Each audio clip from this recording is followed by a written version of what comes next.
mencari ini pengaruhnya terhadap produksi. Jadi nanti istilahnya dalam ekonomi produksi pertanian jangan sampai tertukar karena ke belakang nanti ada istilah efisiensi, ya, efisiensi teknis, efisiensi ekonomi. Nah, itu nanti akan dipakai sampai ke situ ya. Ada optimalisasi, kemudian maksimum dan minimum.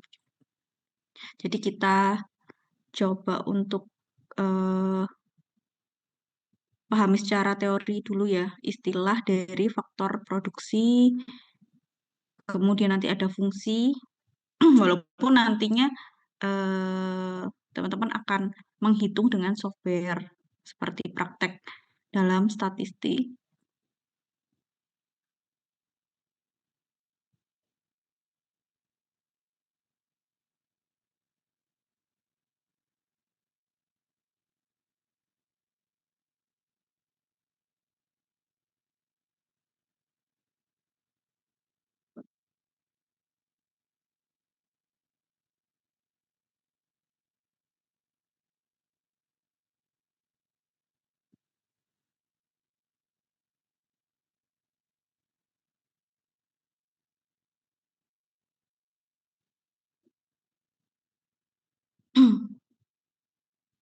Nah, untuk ekonomi sendiri eh, biasanya menggunakan bukunya Debertin ya untuk ekonomi produksi gitu ya. Kemarin juga kita bahas tentang X dan Y, input dan outputnya gitu ya. Kalau dari ekonomi sendiri kan eh, limited resources ini, kemudian sifatnya human wants-nya atau keinginan manusianya itu unlimited gitu. Jadi perlu pengelolaan input. Nah, limited resources ini inputnya.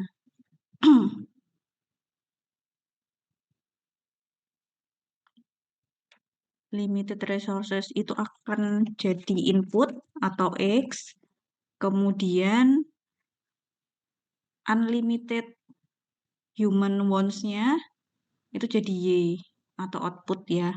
Output dari proses produksi itu sendiri untuk memenuhi keinginan manusia. Nih, unlimited human wants-nya ini kan pengolahan X-nya menjadi output atau Y, itu kan. Ini jadi produksinya atau outputnya.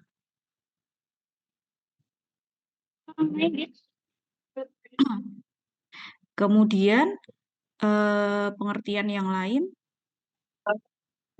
relationship govern itu maksudnya mengatur ya, mengatur atau mengelola human behavior within some portion of an economy. Human behavior-nya output atau human wants ini tadi. Kemudian portion of an economy. Jadi resources itu kan banyak SDA ya, sumber daya alamnya misalnya di hutan. Itu kan ada yang menghasilkan kayu untuk industri gitu kan. Kemudian ada juga tanah menambang pasir misalnya ya. Nah, ini portion-portionnya ini, porsi-porsinya masing-masing ini nanti untuk memenuhi kebutuhan manusia itu. Kemudian mungkin porsi yang lainnya ini hasil hutan yang lain kan. Ada kayu, ada eh, tanaman yang masih liar ya, yang bisa dibudidayakan, diambil.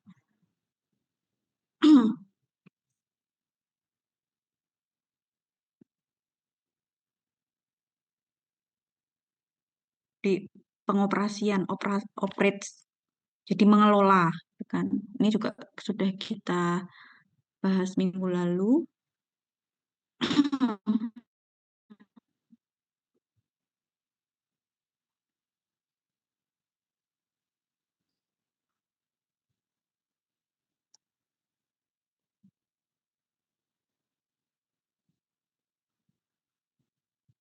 Nah, kalau ekonomi produksi akan masuk ke teori ekonomi mikro.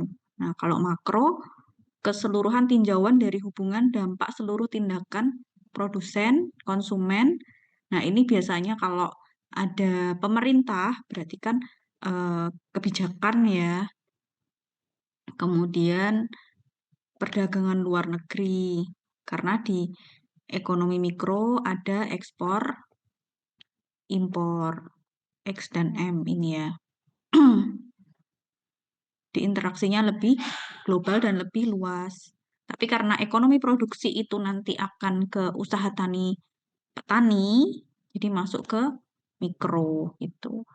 Pilihan-pilihan ekonomis, maksudnya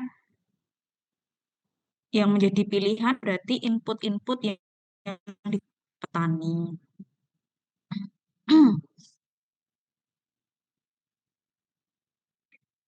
Bagaimana membelanjakan pendapatan? Jadi hasil produksinya kan dijual, kemudian memperoleh pendapatan atau keuntungan. Ya pasti akan untuk membeli input lagi untuk ditanam.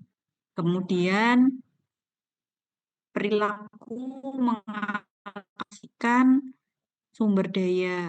Jadi kalau misalnya permasalahannya kan biasanya kemarin kita sebut dengan budget line ya, budget line, keterbatasan dari segi anggaran untuk memperoleh input, jadinya ya harus bisa mengalokasikan secara optimal inputnya tuh.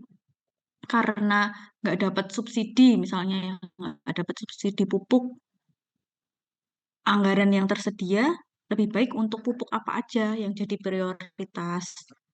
Gitu. Misalnya di Horti ya mungkin si petani punya prioritas tersendiri memilih untuk membeli ZA daripada pupuk kandang. Gitu. Tapi kalau petani yang organik pasti dia semuanya ada pupuk organik ya, pupuk kandang atau pupuk kompos gitu kan.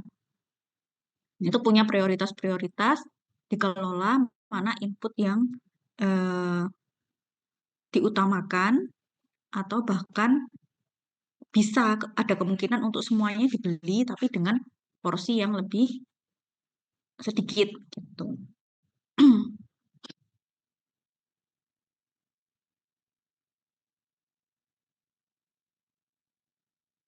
Nah, ini ekonomi makro dan mikro. Jadi kalau di perbedaannya terlihat ya. Kalau di ekonomi mikro di sini ada sumber daya alam karena akan fokus ke pengelolaan, pengembangan masyarakat wilayah ini lebih luas di ekonomi mikro nanti kan perencanaan wilayah ya. Karena misalnya satu kecamatan atau satu kabupaten punya komoditas unggulan produksi. Nah, di sini kan kalau makro lebih ke pemasaran karena ada pemasaran secara perdagangan internasional. Keuangan, minggu kemarin kita sudah beberapa ini ya dapat istilah dalam ekonomi makro kaitannya dengan finansial gitu, termasuk inflasi itu kan. Jadi ini berkaitan gitu. Nah, di sini letaknya ekonomi, produksi, pertanian. Apa yang akan diproduksi oleh petani, berapa jumlahnya, berapa produksinya ya untuk memenuhi kebutuhan konsumen. Kalau nggak bisa memenuhi kan nanti jatuhnya permintaan lebih besar dari penawaran. Jadinya harga naik gitu kan. Cara produksi budidaya gitu kan. Di sini letaknya ekonomi produksi pertanian.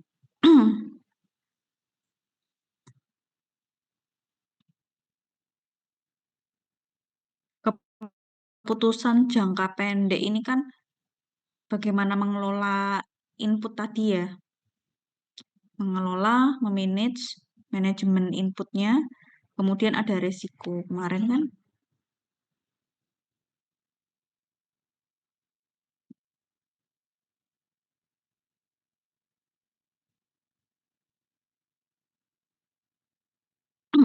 nah itu hubungannya ekonomi mikro, makro, kemudian ke ekonomi produksi pertanian. Nah, sekarang akan lebih fokus ke produksi itu sendiri. Ya, tentu saja akan berfokus pada produksi komoditas pertanian. Pemilihan proses produksi alternatif, alokasi sumber daya, ini kan selalu ada ini ya, alokasi atau pengelolaan sumber daya, punya pilihan-pilihan terhadap input. Kalau eh, ditanya pilihan-pilihan terhadap input, kaitannya dengan apa?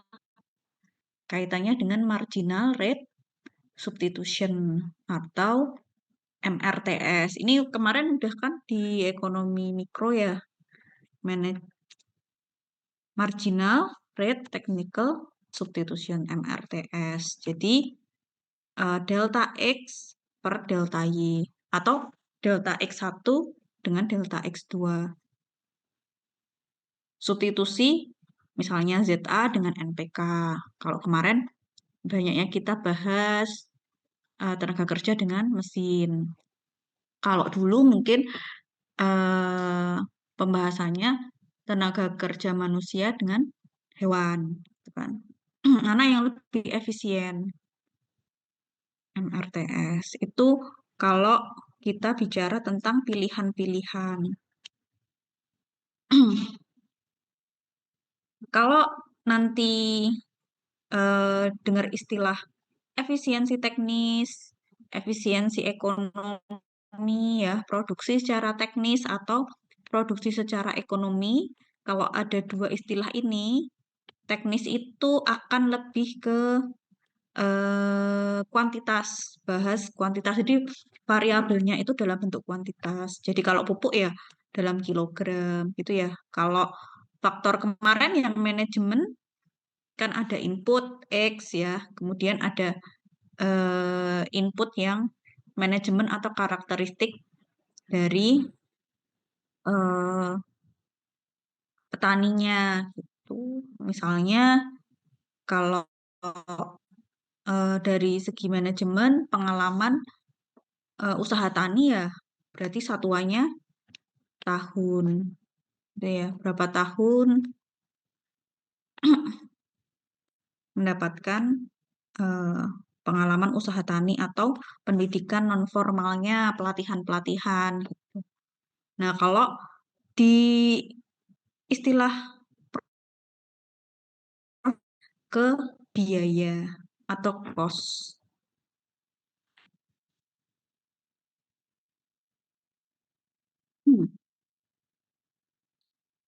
Maka ekonomi produksi itu akan mengarah pada tujuan dan sasaran dari manajer usaha tani. Manajer usaha tani ya petani ya. Kalau kita di lingkup yang sangat kecil di pedesaan ya usaha tani miliknya petani kan biasanya satu satu orang gitu.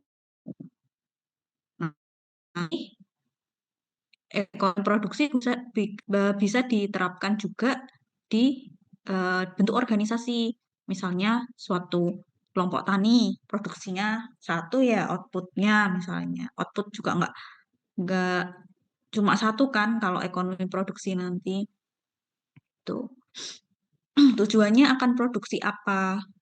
Nah, pilihan produknya atau outputnya apa saja gitu. Ada output yang tunggal, ada yang lebih dari satu. Kemudian alokasi sumber daya dalam proses produksi output ini pasti. Asumsi resiko kemarin kita juga sudah bahas. Kemudian lingkungan ekonomi yang penuh persaingan. Bentukan harga harga outputnya ya dari produksinya.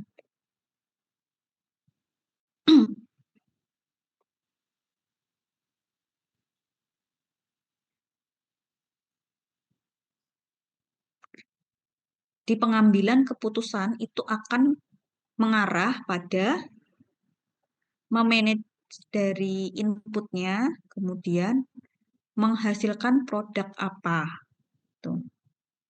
Jadi pengambilan keputusannya eh, manage input atau mengelola input, kemudian akan produksi atau output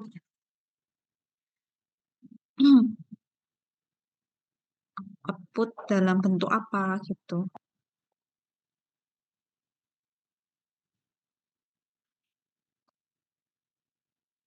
Outputnya dalam bentuk apa saja.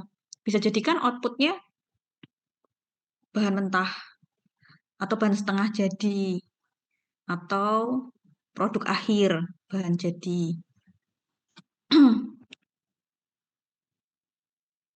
Pasar persaingan sempurna kemarin kita belajar di mikro ya, sifatnya banyak penjual dan banyak pembeli. Asumsi yang paling ideal itu kalau pasar persaingan sempurna ya kita pengennya kan kalau memproduksi ya eh, kalau monopoli kan nanti jatuhnya penurunan kesejahteraan ya konsumen. Jadi kalau yang diasumsikan kondisi idealnya ya pasar persaingan sempurna atau perfect competition. Jadi produk kita itu harganya juga eh, nggak ada pesaing gitu kan, minim minim pesaing. Jadi kalau ada produk sejenis ya orang itu nggak akan jual jauh lebih murah atau jauh lebih tinggi. Itu asumsinya ya.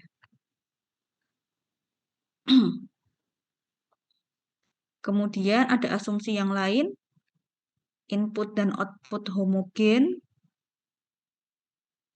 Ini eh, masih sifat dari pasar persaingan sempurna ya.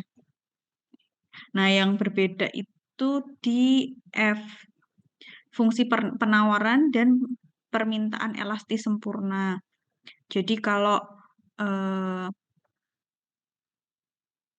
ada yang berubah harganya ya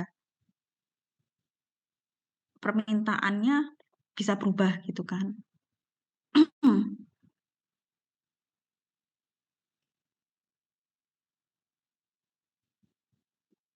Ini eh, kurva demand, kemudian marginal revenue, perubahan revenue atau pendapatan setiap ada perubahan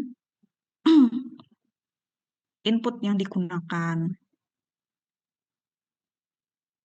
Itu kaitannya dengan permintaan. Kemudian kurva penawaran, biaya marginal penggunaan input, input cost ya. Penawaran kan kaitannya produksi. Jadi kalau semakin tinggi cost ya akan mempengaruhi produksi dan harganya. Ini kaitannya dengan pasar persaingan sempurna. Nah, ini kalau misalnya di ekonomi produksi, kalau digambarkan secara kurva, semakin ke kanan ya, kan diharap pinginnya ya, pinginnya eh, output yang dihasilkan oleh produsen, produsen itu petani ya, ataupun dalam bentuk perusahaan, organisasi, itu semakin ke kanan, semakin kan. Nah, tapi kalau bisa demand-nya itu sama dengan marginal revenue-nya juga gitu. Average revenue-nya juga atau sama dengan input cost. Input cost itu biaya inputnya, biaya X-nya.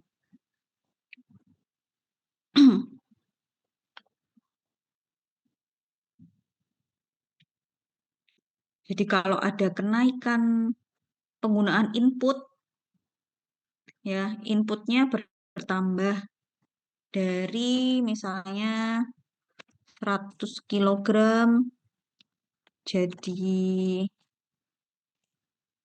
500 kilogram. Kan pasti akan berubah juga ya MIC-nya atau input cost-nya pasti bertambah. Tuh. Yang awalnya cuma 10 juta, jadi misalnya jadi 50 juta. Itu kan MIC-nya naik. Nah, tapi pinginnya MR-nya pasti juga ingin berubah. Kalau inputnya berubah kan, marginal revenue itu marginal revenue-nya misalnya perubahan dari dapat 200 juta jadi hanya 600 gitu ya. Karena marginal revenue kalau diingat lagi perubahannya input input bertambah, cost-nya bertambah, tapi kan yang diinginkan produsen revenue-nya atau pendapatannya juga ingin bertambah gitu kan. Bisa jadi bertambahnya revenue karena produknya semakin banyak yang terjual. Bertambah tuh kapasitasnya. Yang kedua, bisa dengan cara menaikkan harga gitu ya. Jadi MR-nya ini naik.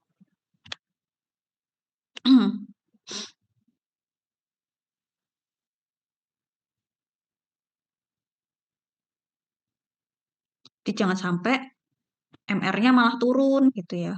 Minimal bisa sama dengan demand maupun average revenue-nya. Atau sama dengan harganya yang harga terbentuk, harga produksinya.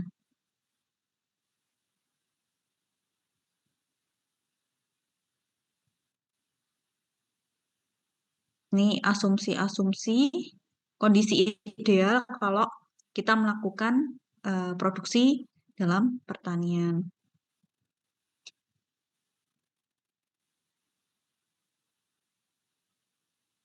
Ini ya, kita ketemu lagi dengan pengalokasian faktor produksi dengan tujuan menambah kegunaan barang atau jasa. Jadi menambah kegunaan itu kan berubah bentuk atau nilai. Kemarin kita sudah bahas lebih bermanfaat. Misalnya kalau eh, rempah itu biasanya kan digunakan dalam bentuk mentah ya. Pembeliannya kan lebih murah kalau digunakan untuk memasak dalam bentuk segar. Tapi kalau sudah diolah dalam bentuk kering, bisa jadi teh celup ataupun obat herbal. Itu kan harganya naik lagi ya. Jadi di situ ada penambahan kegunaan secara nilai ya maupun manfaatnya. Tentu saja pada akhirnya memenuhi kebutuhan manusia.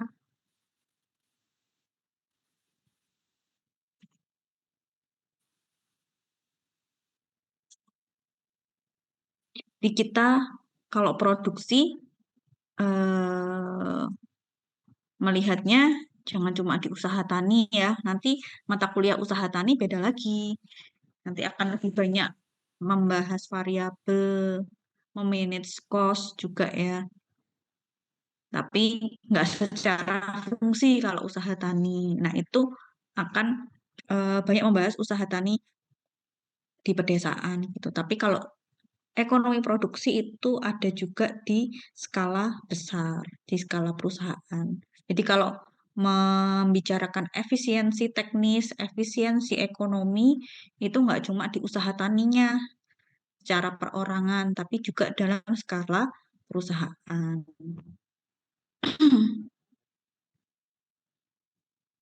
Kemudian produksi ada jangka pendek dan jangka panjang. Ini sangat terlihat dari subsektor pertanian Ada apa aja? Subsektor ada pangan, tanaman pangan, ada horti, kemudian ada perkebunan, gitu kan? Nah, ini kan bisa dibedakan dengan mudah ya kalau jangka pendek dan jangka panjang. Biasanya kalau jangka pendek ya maksimal 5 tahun gitu. Tapi kalau di sektor pertanian ada yang lebih pendek ya gitu. Misalnya 3 bulan, 4 bulan sudah bisa dipanen. Tuh, misalnya 150 harian, misalnya horti, ini ada tomat, itu pasti akan lebih eh, waktunya lebih pendek daripada kalau subsektor perkebunan. Subsektor perkebunan kan biasanya tanaman keras kan. Ada eh, karet. Karet itu kan harus tunggu beberapa tahun untuk bisa disadap pertama kali. Begitu juga dengan eh, pohon-pohon untuk kepentingan industri, misalnya kertas, itu juga harus memenuhi umur, misalnya setahun. Setahun itu kan juga belum menghasilkan kan ya. 2 tahun, 3 tahun, bahkan ada yang 5 tahun baru bisa dianggap fase produksi. Gitu. Tapi kalau sebelum itu biasanya diistilahkan dengan tanaman belum menghasilkan atau TBM. Tanaman belum menghasilkan. Jadi belum ada produksi. Kemudian kalau sudah menghasilkan biasanya jadi TM atau tanaman menghasilkan. Ini pasti penggunaan inputnya kan beda.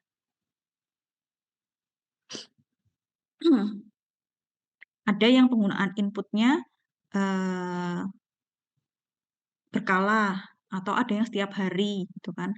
Bisa jadi tanaman-tanaman yang perkebunan pupuknya hanya di 1 tahun pertama. Kemudian setelah itu tidak dipupuk eh, masih bisa gitu.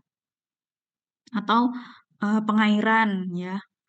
Ada yang dalam 1 tahun pertama itu pengairannya harus tiap hari gitu. Tapi setelah 1 tahun pengairannya eh, tidak dilakukan tidak apa sepanjang ada hujan gitu. Itu perbedaan dari jangka pendek dan jangka panjang itu pasti akan mempengaruhi di penggunaan input.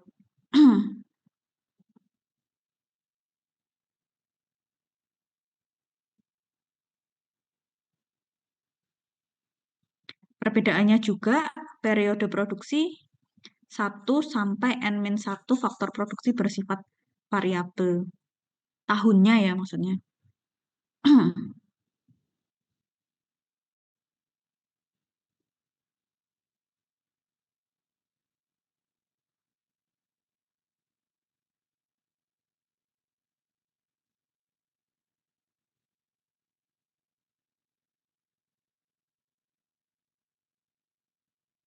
Ini tadi sudah dibahas di depan, apa yang harus diproduksi. Itu harus disesuaikan dengan teknologi, kemampuan untuk membeli inputnya, kemudian untuk siapa, kan percuma ya kalau misalnya melakukan produksi tapi pada akhirnya tidak terserap oleh pasar. Faktor tinggi rendahnya produksi ada internal dan eksternal. Ketersediaan faktor produksi ini kaitannya dengan sumber daya alam tadi ya.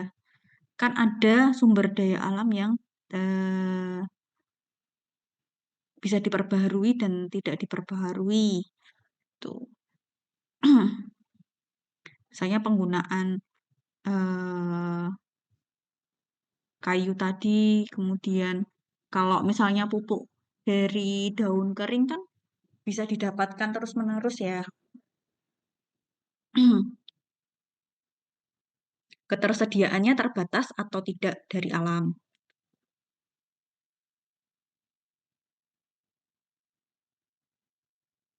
Kalau terbatas berarti bisa dikaitkan dengan kondisi kelangkaan. Bisa jadi ya produksi dari alamnya memang sedikit atau inputnya itu hasil produksi dari tempat lain ya memang produksinya rendah gitu. Jadi terbatas.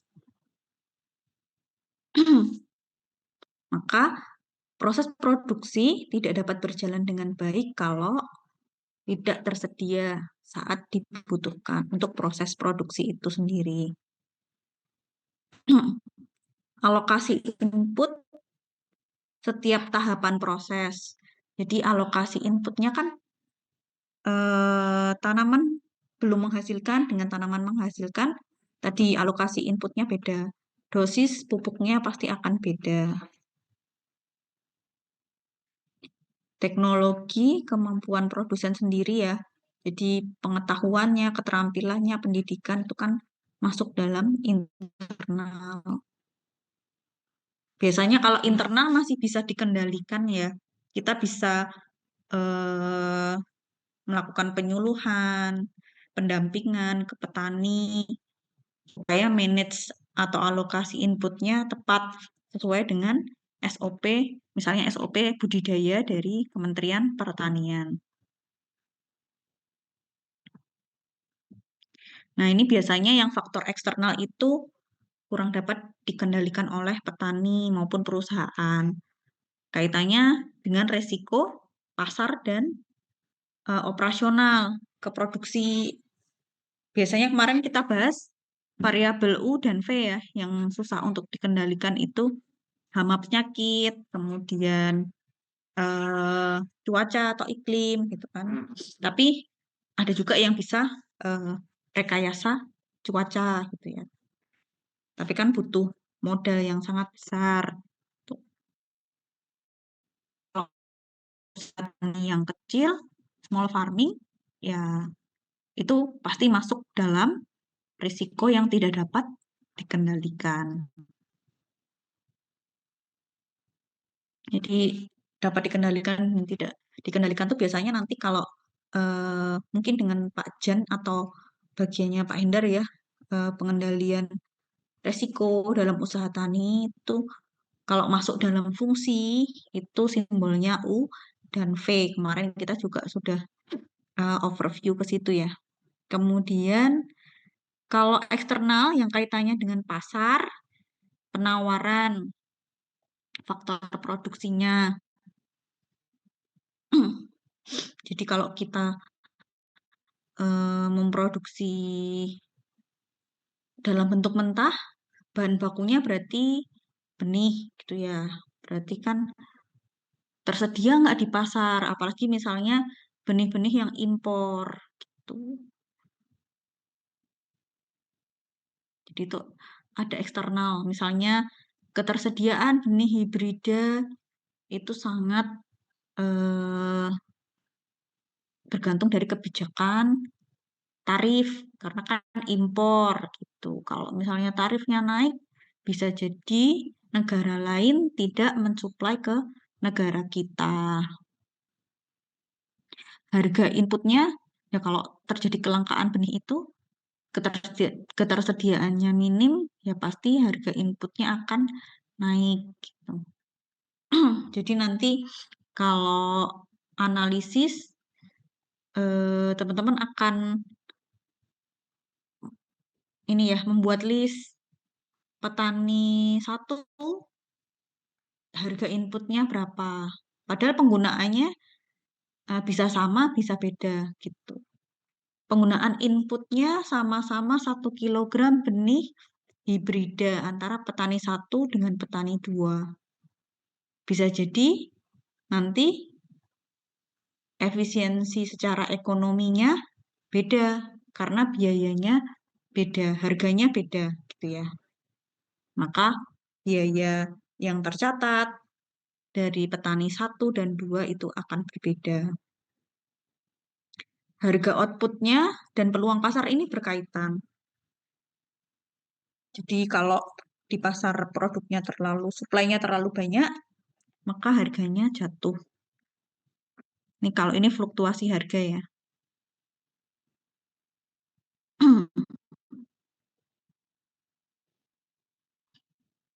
Faktor produksi. Jadi kalau ditanya faktor produksi kemarin, kalau dituliskan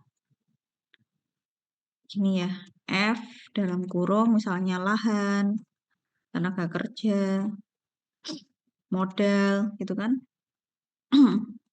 pupuk misalnya, dan lain-lain sampai misalnya teknologi juga ya, dan input-input yang lain atau dalam bentuk X1, X2, X3 gitu. Kalau faktor produksinya apa saja, jadi disebutkan yang di dalam kurung ini. Gitu. Nah, itu ada yang tetap, ada yang variabel. Jadi biasanya kalau yang tetap kan teknologi, misalnya penggunaan mesinnya ya hanya tersedia 5, atau lahannya memang lahannya terbatas. Tuh, jadi nggak bisa lagi perluasan lahan. Tuh, bisa bersifat tetap gitu. Kalau variabel ya pasti selalu berubah. Misalnya eh, lahannya cuma eh, 300 meter persegi gitu. Penggunaan benihnya 10 kilogram. Mau diperluas kan nggak bisa ya, misalnya 300 meter persegi itu kanan kirinya udah padat pemukiman misalnya. Gitu. Jadi akan menjadi faktor produksi yang tetap gitu. Tapi benih ini bisa jadi variabel gitu. Karena ternyata menerapkan hidroponik bisa eh, bikin rak gitu ya. Jadi nggak perluasan lahannya tapi bisa bertumpuk gitu kan. Sistemnya rak bertumpuk jadi benihnya bisa bertambah gitu. Nah, itu yang dimaksud dengan faktor produksi yang variabel. Sifatnya variabel atau berubah-ubah.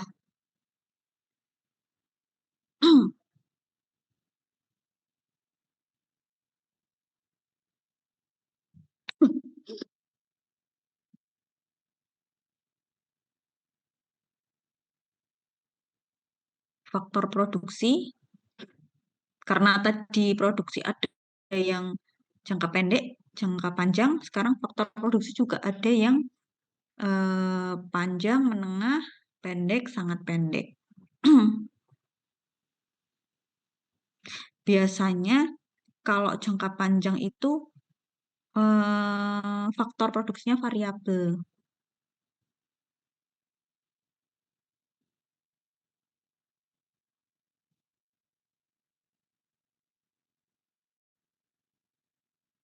Nih misalnya tadi ya, benih diklasifikasikan sebagai faktor produksi variabel, tetapi setelah benih disebar di persemaian, maka benih bukan lagi faktor produksi variabel, tetapi menjadi faktor produksi tetap. Tuh. Kalau sebelumnya kan bisa jadi petani menambah atau mengurangi benihnya, itu kan? Bisa jadi kalau ada kan masa-masa penyulaman, penyulaman mengganti benih yang tumbuh berapa hari itu, misalnya 1 minggu tumbuh, ternyata ada yang tidak tumbuh gitu kan. Kan benih kan eh, mungkin di agrotek ada yang sudah mendapatkan teknologi benih, di agrotek harusnya ada ya. Jadi mengetahui dari 1 kilogram benih itu yang kemungkinan tidak tumbuh itu berapa persen. Itu biasanya ada kan di kemasan gitu. Atau persentase tumbuhnya sampai berapa persen. Misalnya 90%, 95% gitu kan. Dari totalnya gitu. Nah itu sebelum disemai bisa berubah kan. Tapi setelah sudah tumbuh Jadi misalnya tanaman belum menghasilkan, ya itu akan jadi eh, faktor produksi yang tetap kan bisa dihitung. Misalnya dalam 1 hektar ada berapa pohon, ada berapa pohon karet. Jadi nanti semakin detail lagi satu pohonnya bisa menghasilkan berapa liter. Tuh. Nah, pada umumnya kalau yang sering dianalisis ya, itu pasti ada tanah, tenaga kerja, modal, dan keahlian. Keahlian kemarin masuknya dalam manajemen ya, faktor manajemen atau yang kemarin dituliskan dengan simbol Z. Kalau biasanya yang tanah, tenaga kerja ini X ya.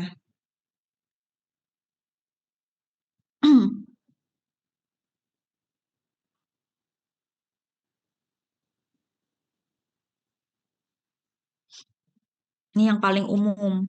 Nah, kalau misalnya mau menganalisis faktor produksi, biasanya ada beberapa dosen yang menolak pada judul-judul yang komoditasnya itu sudah umum. Jadi kalau mau pakai faktor produksi yang simple, maksudnya yang pokok ini ya, itu misalnya mau dianalisis 3 ini aja gitu. Pilih komoditas yang masih jarang dibahas atau yang orang-orang itu belum concern ke situ gitu ya, atau masih dalam tahap pengembangan gitu ya, atau komoditas yang baru yang dia didatangkan dari luar atau masih eh, pengembangan itu tadi. Kemudian misalnya yang berkaitan dengan kebijakan pemerintah gitu kan. Pilih komoditas-komoditas seperti itu ya. Misalnya kalau pilih padi, ya varietasnya. Misalnya yang tahan kekeringan atau eh, yang bisa ditanam di tanah yang kering gitu kan. Jadi nggak cuma eh, analisis faktor produksi pada jagung, tapi ditambahkan kenapa perlu dianalisis jagung kan sudah umum ya tanaman yang eh, banyak ditemui. Biasanya supaya judul skripsinya tidak tertolak harus ada variabel yang eh, istilahnya unik atau jarang dibahas gitu ya. Misalnya di daerah bencana, kemudian di daerah wisata gitu kan. Pakai 3 variabel ini nggak apa-apa gitu. Variabel yang umum, tapi nanti bisa dimasukkan juga variabel yang misalnya manajemen atau keahlian ini di daerah wisata itu kan pasti beda. Pasti ada variabel yang lain dibandingkan dengan eh, misalnya di daerah dataran rendah gitu kan. Atau daerah yang padat pemukiman tuh pasti ada variabel yang berbeda.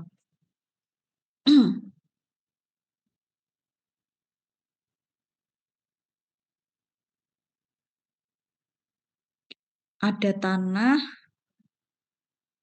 Nah, ini mungkin di sosiologi atau di mata kuliah pengantar ekonomi tanah statusnya ada tanah milik sendiri, ada yang disewa. Ini pasti ada timbul biaya kan? Tuh, kalau tanah milik ini biayanya berarti yang ditanyakan apa biasanya?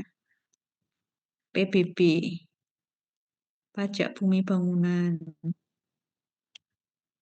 Ini biaya yang muncul.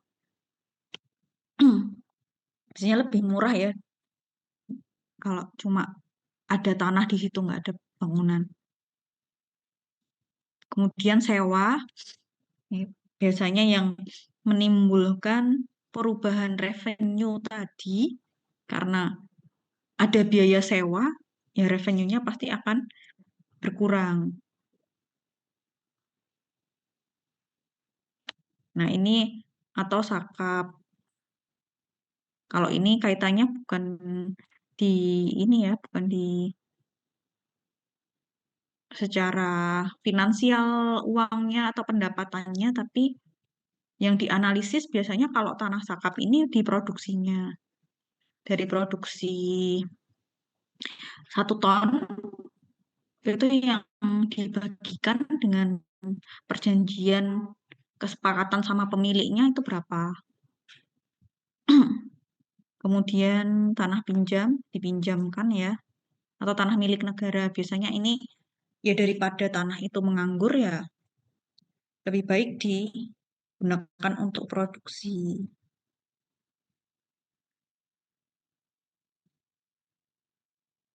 Kemudian faktor produksi yang lain, oh ini produksi, kalau produksi itu hasil ya, hasilnya berapa Pak dalam satu periode atau dalam 3 bulan. Oh 1 ton, itu namanya produksi. Tapi kalau kita membahas produktivitas itu beda lagi ya.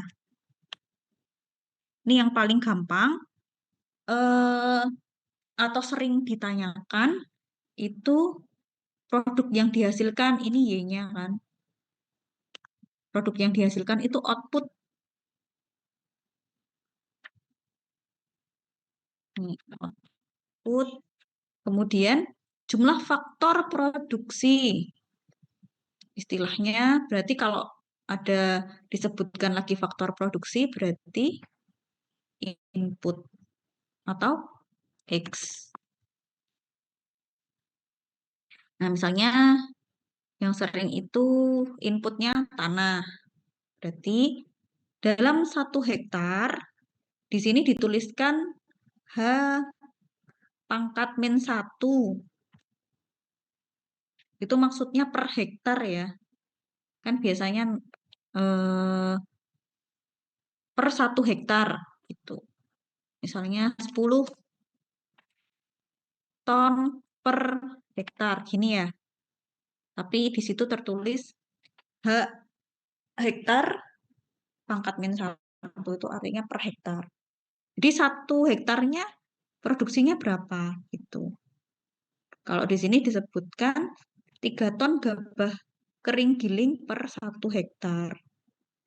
Nah ini jadinya 1 hektarnya produksinya 3 ton. Berarti inputnya tanah ini kan ya. Berarti inputnya pakai tanah. Kalau produk yang dihasilkan ton. Itu kalau ditanya produktivitas gitu. Jadi jangan jangan keliru kalau misalnya pas sidang produksinya berapa? Produktivitasnya berapa? Atau bisa juga faktor produksi kan nggak cuma lahan. Misalnya ada tenaga kerja. Misalnya eh, kalau yang bisa dihitung kelihatan itu di jamur misalnya ya, jamur tiram. 1 orang itu bisa menghasilkan berapa backlog. Ini tempat tumbuhnya yang kayak botol itu 1 orang tuh bisa membuat medianya berapa. Atau 1 orang bisa panen itu berapa backlog gitu dalam 1 hari atau dalam 1 periode itu kan berarti kaitannya dengan kecepatan seseorang ya. Tuh. Itu kan bisa dihitung produktivitasnya. Tuh. Kalau inputnya pakai tenaga kerja. Input yang lain juga ya. Berapa yang dihasilkan dulu per input gitu. Itu baru yang namanya produktivitas. Jadi jangan keliru nanti waktu sidang ada menanyakan konsep produksi dan produktivitas.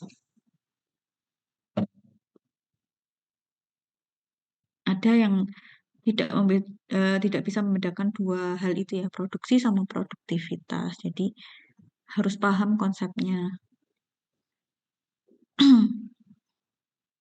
Kalau produktivitas kita harus ingat, oh inputnya apa aja, X-nya apa aja dalam usaha tani. Kemudian ada tenaga kerja. Nah ini biasanya pengupahannya. Jadi nanti kalau menganalisis ke lapang faktor produksi, ini biasanya tenaga kerja ya yang cukup butuh waktu untuk menghitung karena di tempat penelitian atau di petani itu bermacam-macam cara pengupahannya. Ada juga yang upahnya bukan dalam bentuk uang nanti, ada yang dalam bentuk hasil produksinya gitu. Misalnya upah harian, mingguan, bulanan gitu ya. Dan ini eh, biasanya juga kalau di lapang upahnya beda antara perempuan dan eh, laki-laki. Makanya ada istilah dengan hari kerja pria gitu ya, atau hari kerja wanitanya gitu, atau upah harian pria, upah harian wanita gitu kan. Kalau ini contohnya pakai upah harian ini ya, per hari.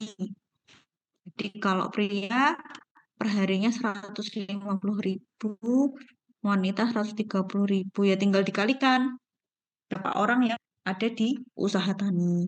Ini kalau sistemnya harian. Biasanya kalau gitu si eh, produsen utamanya ini tidak perlu menyediakan makan siang misalnya ya. Tuh karena sudah include di sini atau biasanya ini diistilahkan dengan borongan.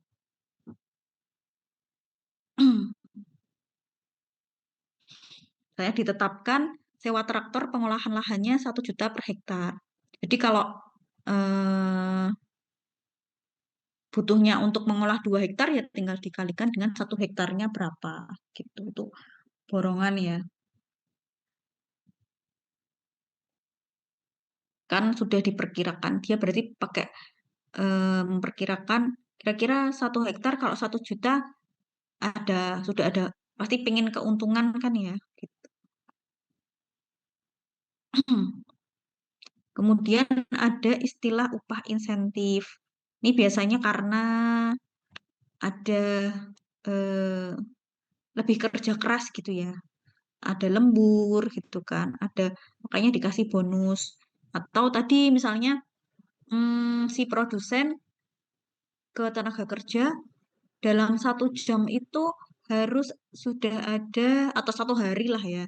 Misalnya 1 hari satu pekerja harus bisa membuat backlognya minimal gitu, minimal 20 backlog gitu. Tapi kalau 1 hari ada pekerja yang bisa eh, membuat lebih dari 20 backlog gitu ya, lebih lebih dari minimal ya ada bonus di situ. Tuh. Nah, ini atau mampu mengepak 75 barang per hari.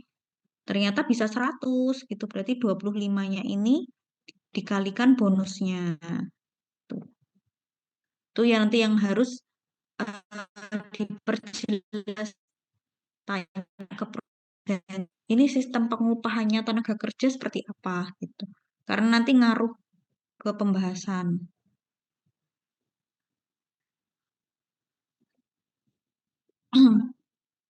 Atau hari ada istilah standarisasinya pakai berdasarkan Sukartawi nih ya, hari kerja orang atau HKO atau hari kerja setara pria gitu kan. Eh kalau di usaha tani kan ada beberapa tahap ya.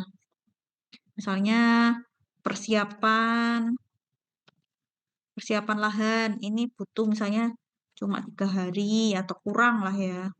Kemudian eh, penyemaian benih itu butuh misalnya 5 hari atau 1 minggu. Pengolahan lahan. Nah, ini ada tahap-tahap dalam usaha tani yang dikerjakan oleh dominan pria aja gitu kan. Kayaknya ada istilah hari kerja setara pria gitu. Bisa jadi dalam 1 hari jamnya perempuan ini atau wanita lebih sedikit daripada pria gitu. Misalnya kalau dianalisis itu tahapannya yang untuk wanita eh, penyiangan gitu ya, penyiangan sama penanaman tuh. Nanti pengolahan, panen, pemupukan, perawatan dari hama penyakit itu pria gitu. Nah, ini mengacunya ke hari kerja setara pria.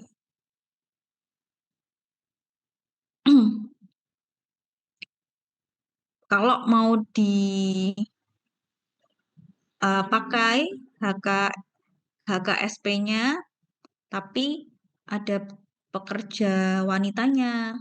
Nah, ini rumusnya upahnya wanita dibagi dengan upah tenaga kerja prianya itu. Jadi kalau upahnya perempuan atau wanita itu 90.000, upahnya laki-laki 100.000, ya 90.000 per 100.000.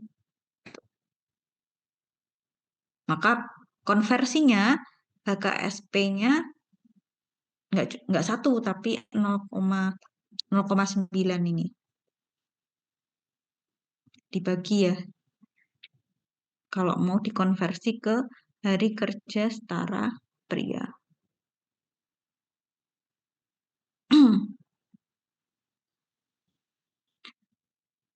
Atau pakai eh,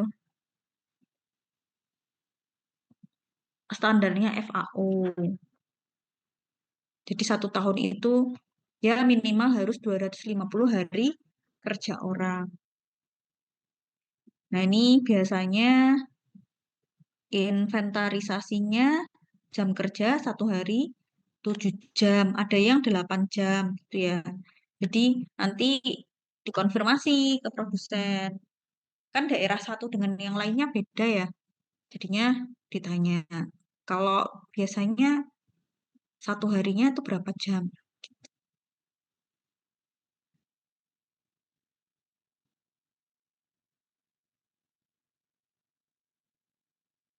Nah, kalau pakai acuan FAO, 1 tahunnya 250 HKO.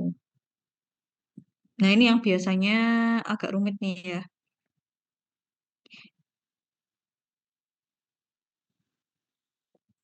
Jumlah setara pria atau men ekuivalen, jadi dikonversi pakai standarnya hari kerja pria tadi ya. Misalnya disetarakan kalau 1 hari kerja pria, ini kan satu ya.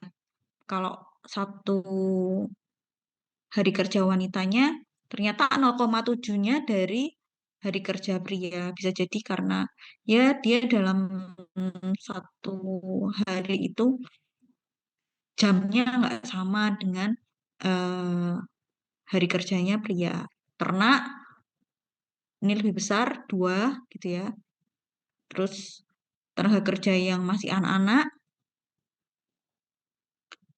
0,5. Atau ada yang mau menganalisis eh, produktivitas di tempat yang tenaga kerjanya ada anak gitu kan. Tapi kalau bisa jangan di bawah umur ya. Di kita pernah eh, kalau yang sering itu di perkebunan sawit. Jadi mungkin pernah baca berita kalau sawit kita pernah ditolak untuk diekspor ke Eropa karena ternyata ada penggunaan tenaga kerja di bawah umur. Nah, dianggapnya eksploitasi. Jadi produknya eh, tidak memenuhi syarat untuk diekspor. Jadi negara pengimpornya ini nggak mau nerima, soalnya ini produk dari eksploitasi anak-anak misalnya. Ya. Contohnya, lahan seluas 1 hektar, upah tenaga kerja prianya di 150. Upah tenaga kerja wanita 130.000, ini satuannya pakai HOK. Nah, ini sewa traktor berarti eh, di 1.500.000 per hektar. Tapi kalau yang mau dicari kan tenaga kerja ya, tenaga kerjanya, biayanya. Nah, ini pengolahan lahan pakai traktor. Karena dia sewa kan ya per hektar, borongan tadi ya. Jadi nggak dihitung berdasarkan waktu atau harinya. Kemudian persemaian dilakukan oleh pria dalam 4 jam, 1 hari. Penanaman eh,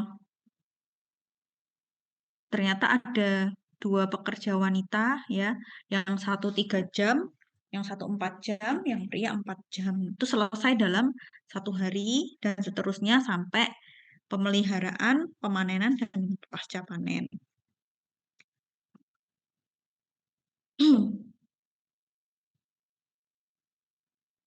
Nah, ini kalau di eh, jumlah jam kerjanya berarti dikalikan kan. Misalnya berapa hari totalnya berarti berapa jam. Jadi kalau jumlah jamnya kan kalau ini 1 hari berarti ya waktu kerja dalam 1 harinya kan cuma 4 ini ya. Ini kan cuma 1 hari. Nah, ini kalau penyiangan yang dilakukan oleh tenaga kerja prianya 5 hari, waktu kerjanya 3 jam per hari. Jadi totalnya ada 15 jam. Itu. Kemudian dikonversi karena pria ya ininya satu kan. Karena konversinya ke pria kan ini satu. Nah, beda kalau misalnya konversinya tenaga kerja yang wanita. Jadi kalau tenaga kerja yang wanita, konversinya pakai 0,7 ini. Nah, karena standarnya yang dipakai 7 jam dibagi 7 semua. Nih ya, dibagi 7. Jadi HOK-nya ketemu ini 0,57 dalam kegiatan persemaian. Persemaian kan cuma tenaga kerja pria ya. Jadi 0,7 dikali dengan biayanya tadi 100, kalau pria kan 150.000 ya tadi ya. Gitu. Jadi segini untuk biaya yang dihabiskan untuk persemaian saja. Gitu.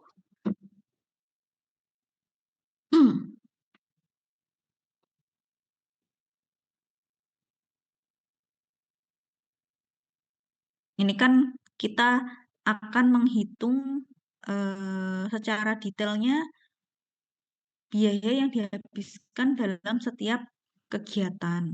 Kegiatan dalam usaha tani ya, persemaian, penanaman gitu. Sebenarnya kita habis berapa sih untuk membayar tenaga kerjanya itu gitu. Dari setiap kegiatan budidaya. Kalau misalnya cuma dihitung itu tenaga kerjanya cuma pakai 2. Mereka tiap harinya ya kalau kerja dibayarlah 150 atau 100.000 gitu. Itu akan lebih eh, bias ya penghitungannya nanti.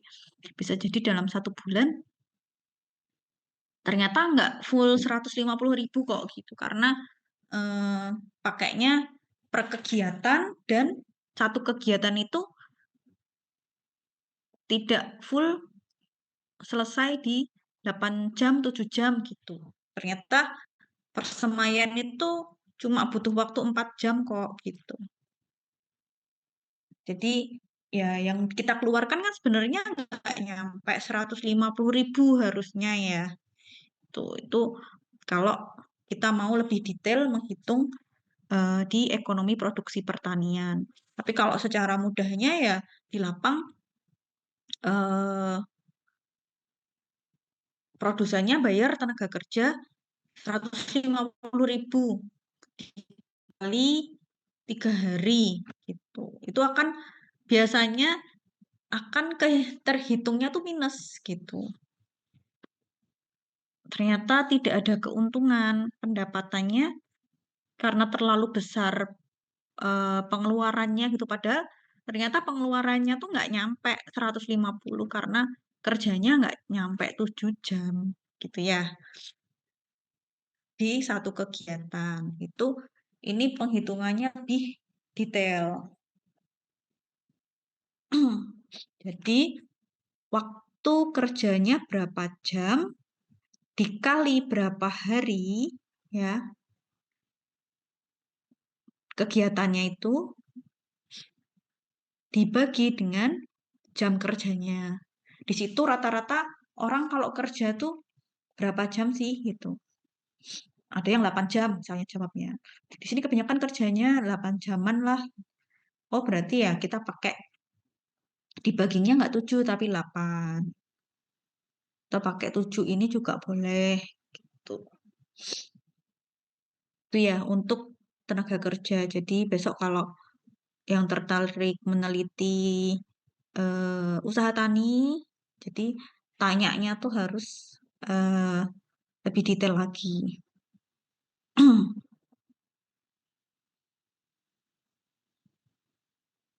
Ini faktor produksi atau ada yang tenaga kerja ini dengan kerja ini maksudnya kinerjanya ya. Kalau tadi kan berdasarkan jam, hari, dan upahnya. Tapi kalau ini eh, kemampuannya atau prestasinya itu. Misalnya PK, prestasi, hasil kerjanya, gitu ya. Ini kaitannya sama tadi insentif bonus tadi ya. Misalnya satu orang minimal 75 backlog, ternyata bisa 100 backlog gitu. T jumlah pekerjanya dikali waktunya. Tuh, misalnya dalam 1 hari tadi. 1 hari harus 50 backlog jamur. Tuh, ternyata bisa 100 gitu kan. Berarti ini berarti waktunya W-nya pakai hari. Ini contohnya 10 pekerja bersama-sama dapat memilah biji kopi sebanyak 25 kilogram. Ini hasil kan ya, 25 kilogram tuh outputnya atau hasilnya. Kemudian jumlah pekerjanya yang bisa menghasilkan 25 kilogram atau tadi misalnya satu pekerja aja, kita mau ngelihat satu-satu nih gitu. Ini misalnya kalau 10 pekerja kan kita ngelihat di misalnya di eh, satu keranjang besar yang eh, hasil pilahannya tuh dijadikan satu semua. Ternyata hasilnya 25 kilogram dalam 2 jam gitu. Makanya kita tahu per orangnya ternyata kira-kira ya rata-ratanya 1,25 kilogram gitu. Nah, dari 10 ini berarti nanti kan kalau eh, kita mau tahu siapa sih yang kerjanya tuh lebih cepat, berarti kalau kita sendiriin, masing-masing dikasih tempat, dikasih keranjang, kita lihat yang bisa, berarti yang dikasih bonus itu yang lebih dari 1,25 kilogram gitu.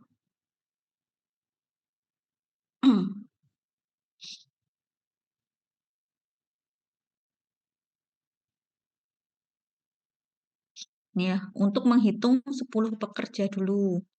Karena hasilnya tuh dijadikan satu gitu. Kita mau tahu sebenarnya satu orang tuh berapa kemampuannya, standarnya, minimalnya gitu. Setelah dihitung, hasilnya dibagi dengan total orang dikali dalam waktu 2 jam sudah menghasilkan 25 kilogram, berarti per jamnya orangnya itu minimal menghasilkan 1,25 kilogram. Tik. Terus kita pisah nih. Gitu. Sebenarnya yang menyumbang terbanyak itu siapa? Gitu. Terbanyak dan tercepat. Gitu ya, yang menyumbang terbanyak dan tercepat di 25 kilogram biji kopi yang sudah dipilah. Nah, ini kaitannya ya internal tadi, keterampilannya, pendidikannya, metode kerjanya, sikapnya, kondisi fisik, bisa juga kondisi eh, psikologinya, motivasinya, disiplin atau enggak gitu kan. Terus kemudian eh,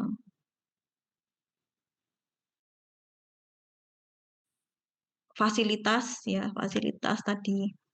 Ternyata mesin pemilahnya sudah tua gitu. Itu yang menurunkan produktivitas dari tenaga kerja itu bisa jadi. Nah, itu bisa hal-hal yang untuk dibahas gitu.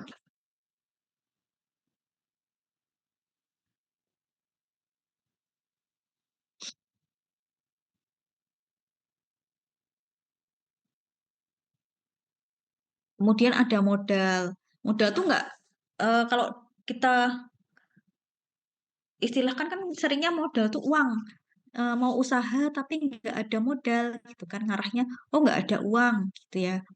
Tapi kalau di ekonomi produksi pertanian modal itu nggak cuma uang gitu. Bahkan kalau di ekonomi produksi pertanian uang itu tidak dianggap modal produktif gitu. Bisa jadi ada uangnya di kas tapi ini belum tentu bisa berkontribusi lebih banyak ke produksi gitu kan.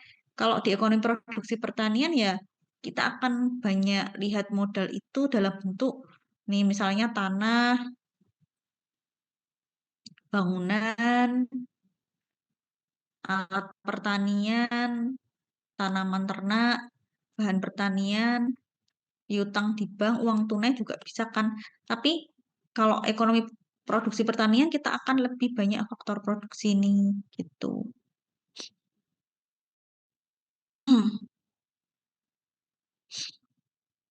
Kan ini kalau yang A sampai E ini secara fisik ya, secara fisik ada di lahan. Seluruh barang atau jasa yang memiliki sifat produktif, produktif itu kan menghasilkan tadi produksinya berapa ton gitu kan.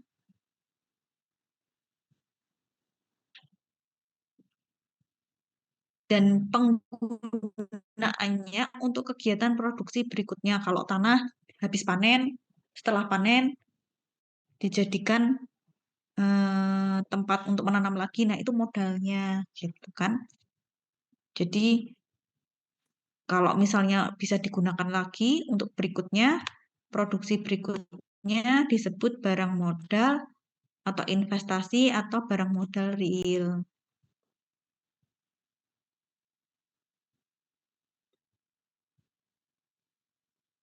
Maka barang modal yang sebagai faktor produksi itu merupakan barang modal secara real dan bukan modal uang. Ini beda ya perlakuannya.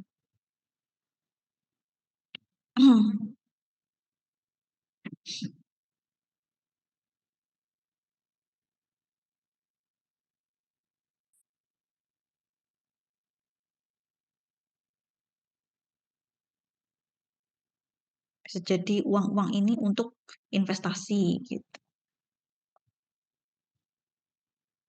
Kemudian faktor produksi yang kaitannya dengan manajemen, keahlian. Ini bisa kalian jadikan variabel yang banyak dibahas misalnya di daerah perbatasan dibandingkan daerah perkotaan. Keahlian atau manajemennya itu seperti apa? Pasti beda gitu kan. Faktor produksi keahlian atau kecakapan, kemudian eh, kompetensinya, ya, keterampilannya itu akan berperan dalam mengelola X tadi, gitu. Berarti Z dan X ini berkaitan kan ya? Misalnya variabel manajemennya Z atau keahliannya dari pendidikan non formal atau pendidikan formalnya. Nah, ini pasti akan mempengaruhi petani dalam mengelola faktor produksi, tanah, tenaga kerja, modal. Ini kan X ya. Nih, skillnya, technological skill, organizational skill, gitu. Ini biasanya disebut dengan faktor manajemen. Nah, kalau misalnya faktor manajemennya rendah, bisa jadi dia tidak bisa mengelola faktor produksi atau X-nya tadi.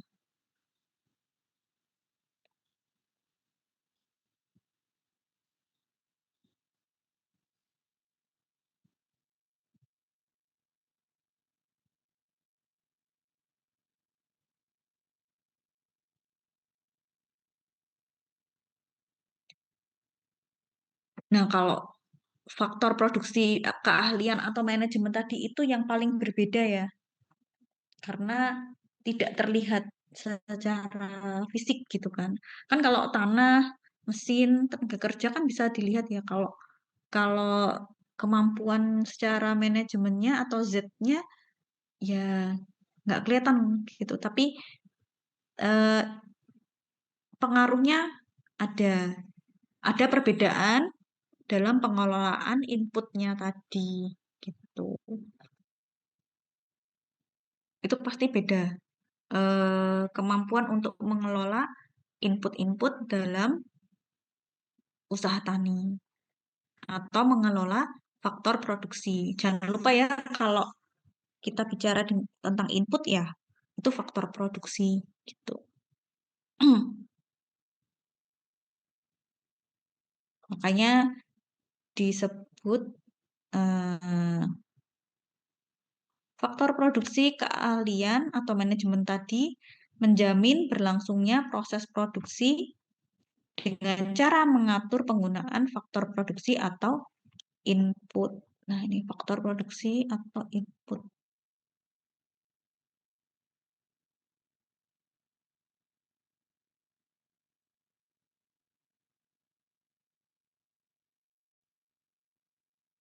Hmm.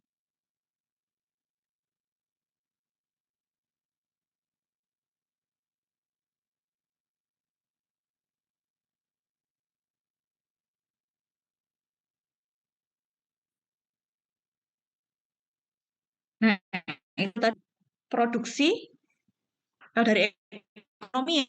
Ekonomi, produksi, kemudian ada produktivitas, beda ya, produksi dan produktivitas.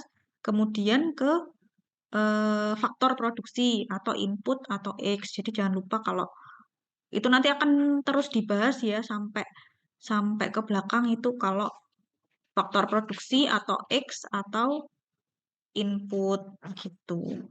Sekarang beda lagi ada istilah namanya fungsi produksi. Nah, fungsi produksi ini beda sama faktor produksi. Kalau faktor produksi tadi di dalam kurung F ini ya, atau X1, X2, X3 gitu ya. Tapi kalau fungsi itu formula, formula atau rumus. Tuh. Analisis terhadap faktor-faktornya itu ada beragam fungsi. Hasil produksi atau input atau Y-nya yang dihasilkan oleh produsen dipengaruhi oleh jumlah input atau X-nya. Itu ada hubungan fisiknya ada dua ya, input dengan outputnya atau input dengan input.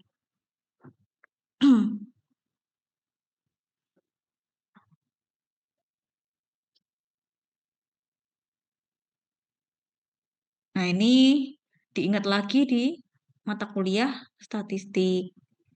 Jadi kalau hubungan antara variabel yang eh, dijelaskan atau dependen itu Y. Misalnya produksi tadi. Nah, yang independen itu X-nya. Variabel yang menjelaskan itu inputnya. Itu. Fungsi produksi menunjukkan hubungan teknis yang merubah faktor produksi atau X-nya menjadi produk atau komoditi atau Y.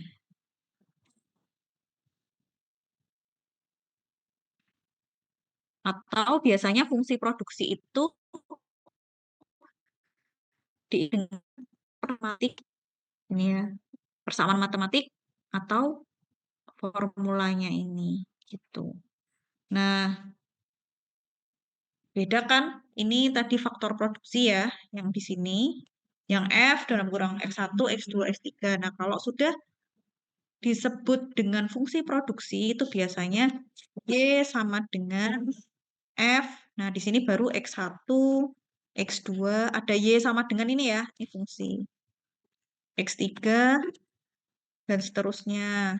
Atau mau eh, ditulis tanah gitu kan juga bisa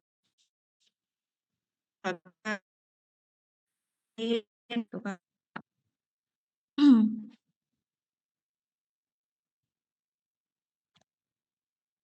Nih, ini fungsi ya. Tadi faktor, sekarang fungsi.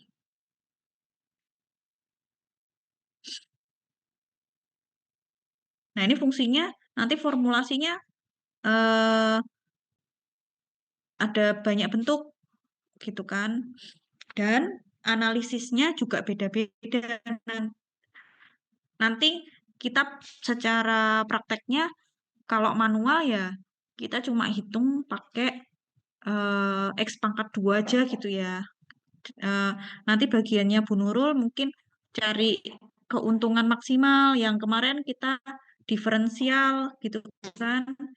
Didiferensialkan sama dengan 0 gitu. Dicari keuntungan maksimum dari fungsi kuadrat. Tuh, kalau pangkat 3 ya berarti fungsi pangkat 3. Gitu. Nanti ada fungsi log atau logaritma. Nah, itu kalau secara manual dihitung agak sulit. Makanya contoh yang banyak nanti dalam bentuk kuadrat aja. Kalau yang lainnya, kita bisa pakai kuadrat dan fungsi-fungsi yang lain itu pakai software. Nanti tinggal pilih mau fungsi dalam bentuk apa, gitu kan? Dalam bentuk kuadrat atau bentuk log. Nah, itu secara otomatis nanti pakai software. Nah, ini fungsi produksinya. Jadi kalau Y tingkat hasil produksi atau output variabel dependen ya yang di sini. Kalau yang di kanan independen, ini inputnya semua.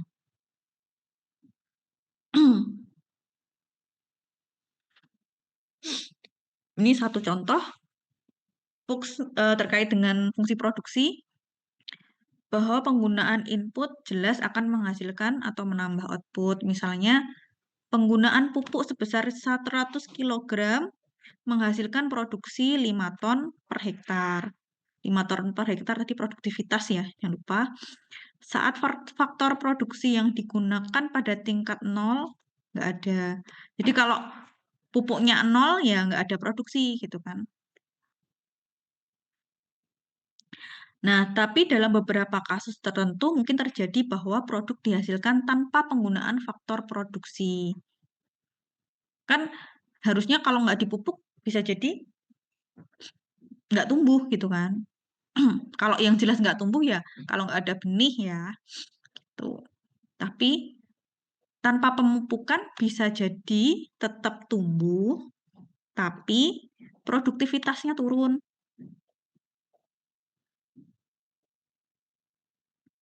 Penggunaan pupuknya masih inputnya 100 kilogram, tapi input yang lain nggak pakai di sini. Misalnya pupuknya kita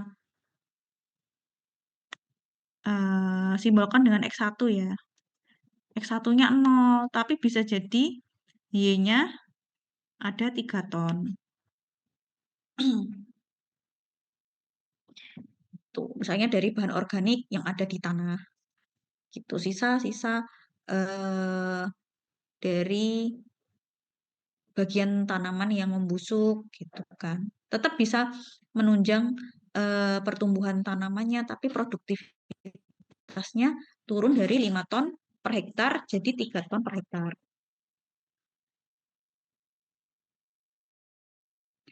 Atau misalnya X1-nya ini turun gitu kan.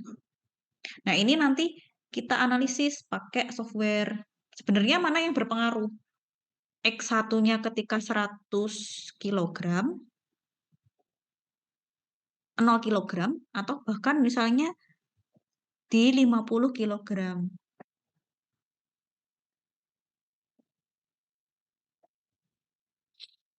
Nih ya, ini misalnya X1, ini X1 yang 100 kilogram, 0 kilogram, kemudian X1-nya bisa jadi 50 kilogram. Nah, ini berapa hasilnya ton per hektarnya?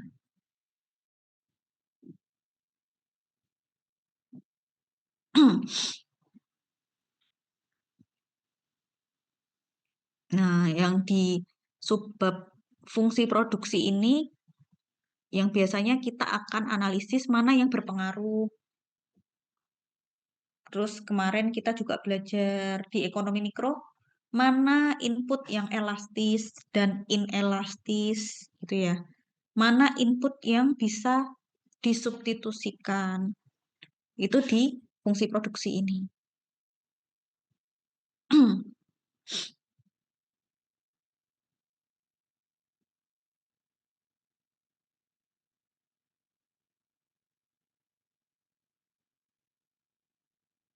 Nah, ini perlakuan di usaha tani. Bisa jadi yang ditambah cuma satu input, yang lainnya tetap, makanya diberi tanda mutlak. Nih, garis tegak lurus ini, garis mutlak, jadi X2, X3, X4, semuanya tetap.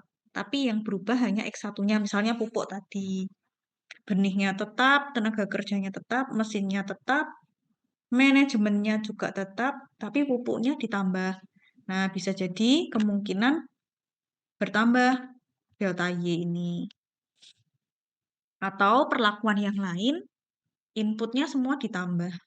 Kalau semua ditambah ya ditambah delta ini ya, delta X1, delta X2, sampai input berapa yang dipakai.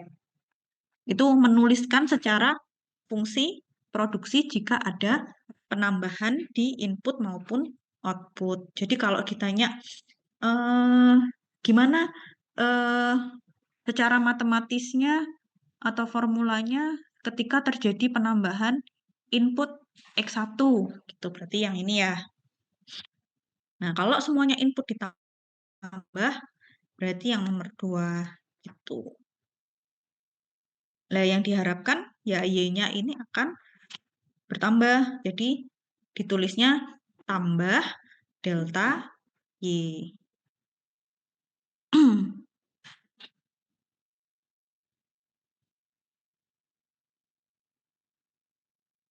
Nah, ini banyak jenis-jenis fungsi produksi. Ini tinggal dipilih nanti di software.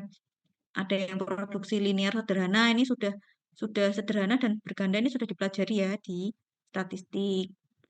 Kuadratik, polinomial. Kemudian yang sering juga dipakai kalau di ekonomi produksi pertanian ya Cobb-Douglas. Cobb-Douglas itu nanti buat lihat efisiensi biasanya. Kalau di linear sederhana dan linear berganda itu biasanya belum tahu efisiensinya atau optimalnya dari produksi. Tapi kalau yang Cobb-Douglas ini bisa tahu mana yang belum efisien. Nih ya, yang nomor 78. Ada transcendental, constant elasticity substitution, elastisitas, EP, ya. Ada translog. Nah, ini eh, kalau praktek enggak ya secara manual, tapi biasanya tinggal pilih aja di softwarenya.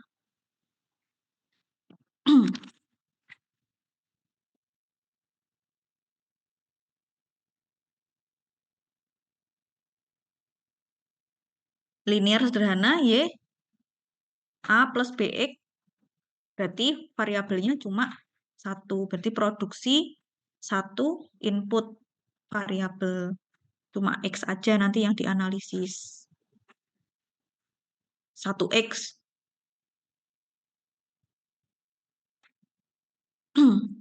Ini input X-nya, faktor produksi input, intercept-nya A, koefisiennya B. Biasanya yang untuk kalau di statistik B-nya ini kan ya, B-nya koefisiennya berapa, minus atau positif, naik atau turunnya, gitu kan.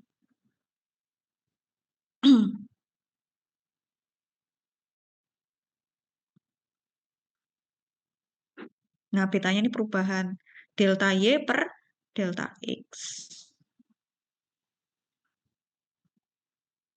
Kan kalau interpretasi statistik kemarin kan ini ya, apa? Kalau penggunaan pupuk X1 naik, Y-nya naik atau turun gitu kan. Berarti itu kan di sini. Ya, hanya pupuknya itu X. Pupuknya X berubah, berarti Y-nya berubah naik atau turun. Tuh. Kalau digambarkan secara grafik. Kalau di SMA ini kan juga udah ya namanya apa gradien.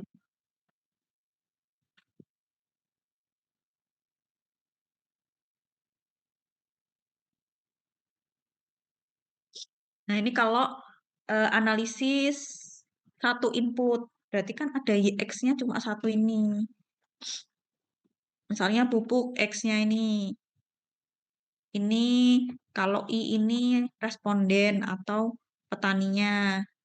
Jadi petani satu pakai pupuk eh, komposnya 20 kilogram. Hasilnya 25 kilogram jagung misalnya. Tuh, ini kan secara manual, ini udah di statistik ya. Ini kalau kita menganalisis fungsi produksi dengan satu input saja. Dianggap input yang lain tetap atau ceteris paribus. Nah, kalau pakai software SPSS ya kita tinggal lihat di hasil outputnya. Biasanya di mana? Di sini ya, di konstan, kemudian X-nya ini koefisien. Bagian koefisien, nah ini kita bisa tuliskan fungsinya. Ya, jangan lupa kalau dalam bentuk matematis disebut dengan fungsi produksi. Tuh. Jadi kalau X-nya naik, Y-nya naik sebesar ini, koefisien atau betanya. Berarti kan ini Y sama dengan 38,5-nya A. Ini 38,55-nya A.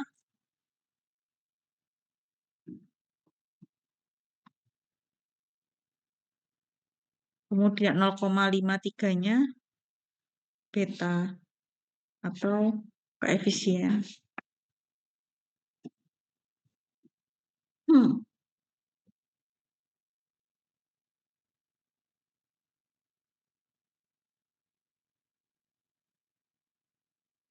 Nah, sekarang di satu input sekarang dua input. Kalau dua input berarti nggak cuma A plus BX. Sekarang B-nya jadi tambah B1, B2 gitu ya. Ini kalau dihitung manual cukup lama ya. Walaupun dua input, apalagi tiga input, empat input gitu. Jadi biasanya kalau secara manual kayak gini cukup sampai dua input. Nanti kalau banyak input, eh, kita pakai software. Hmm. Ini dua input ada di X1 dan X2. Misalnya pupuk ZA, satunya ini UNPK. Ini produksinya. Kalau secara manual sama sebelumnya, nah dihitung, dicari A dan B-nya secara manual. Koefisien dengan interceptnya.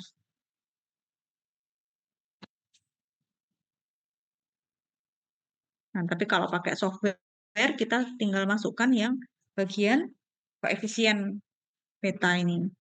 Di sini kita tulis fungsi atau persamaan matematis dari produksi 0, ini dibulatkan ya, 0,027 jadi 0,03. Ini 0,027 X1-nya, sini X2-nya harusnya ini 0,06 ya. Oh iya, 0,06 dibulatkan. 0,56 jadi 0,06. Ini kalau pakai software ya kita tinggal eh, pindah jadi fungsi produksi.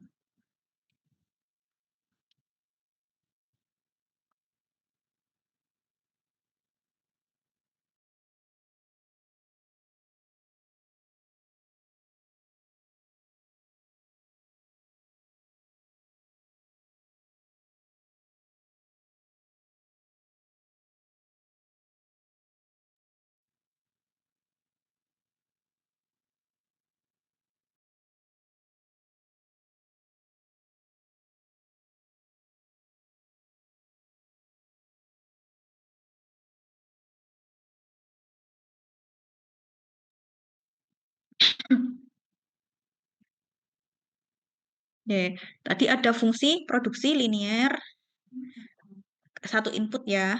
Kemudian ke linear berganda ada dua input. Bentuknya jadi Y sama dengan A plus B1 X1 ditambah B2 X2 dan seterusnya. Sekarang kuadratik. Nah, ini kuadratik yang kita differential ya. Kalau cari optimal nanti ke belakang dengan Bu Nurul dan Pak Januar pasti akan ketemu sama fungsi produksi kuadratik gitu.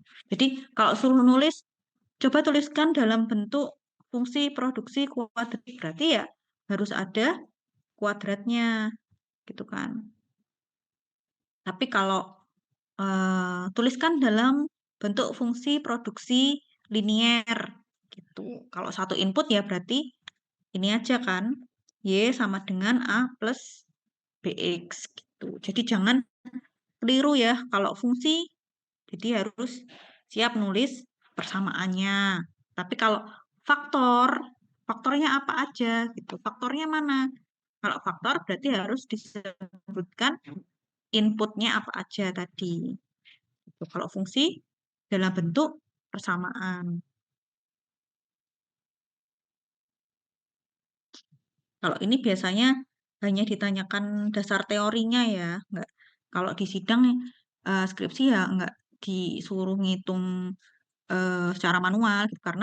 Karena banyak sampel bisa jadi 30 petani, 60 petani, 100 petani ya. Kalau dihitung satu-satu nggak selesai gitu ya. Jadinya pakai software. Interpretasi dari outputnya itu. Ada fungsi polinomial, polinomial akar pangkat 2. Nah, ini biasanya ekonomi produksi pertanian juga pakai fungsi produksi namanya Cobb-Douglas.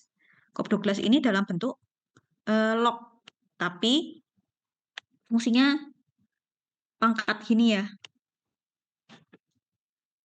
Parameter penduga atau kalau yang di linear berganda tadi itu koefisiennya, kalau koefisiennya kan tadi di depan X-nya kan ya, BX. Kalau Cobb-Douglas itu pangkat A, X1 pangkat B1, X2 pangkat B2. Nah, ini hanya beda bentuk gitu ya, tapi interpretasinya hampir sama. Nanti secara matematisnya penghitungannya beda. Kalau di software ini biasanya dalam bentuk logaritma. Ini biasanya untuk mengetahui efisien atau eh, tidak efisiennya dipakai Cobb-Douglas. Elastisitas juga bisa pakai dari parameter ini. B-nya ini ya. Koefisien fungsinya dari pangkatnya ini. Kalau tadi di linear berganda bentuknya linear plus BX, kalau ini jadi pangkat. Tuh. Nanti pembahasannya berarti di elastisitas. Mana faktor yang elastis? Gitu. Mana faktor yang mudah berubah gitu kan? Kalau produksinya berubah.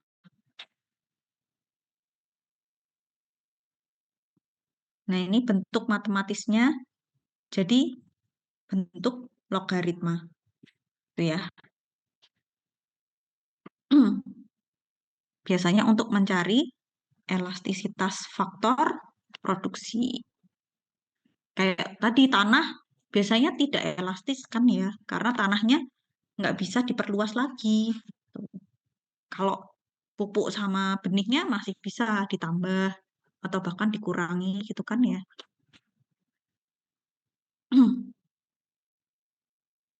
Nah, ini jadinya pakai Cobb-Douglas.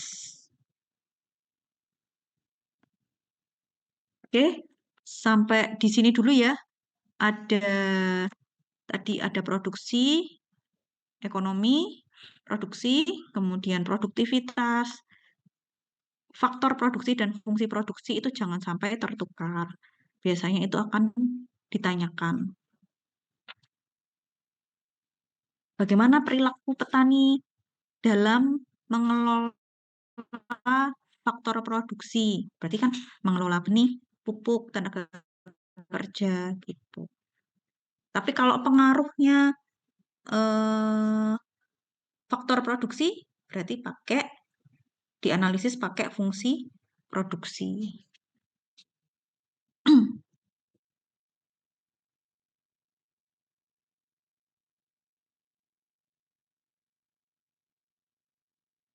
Oke, kita sampai di tadi sudah ini ya, sudah di faktor produksi satu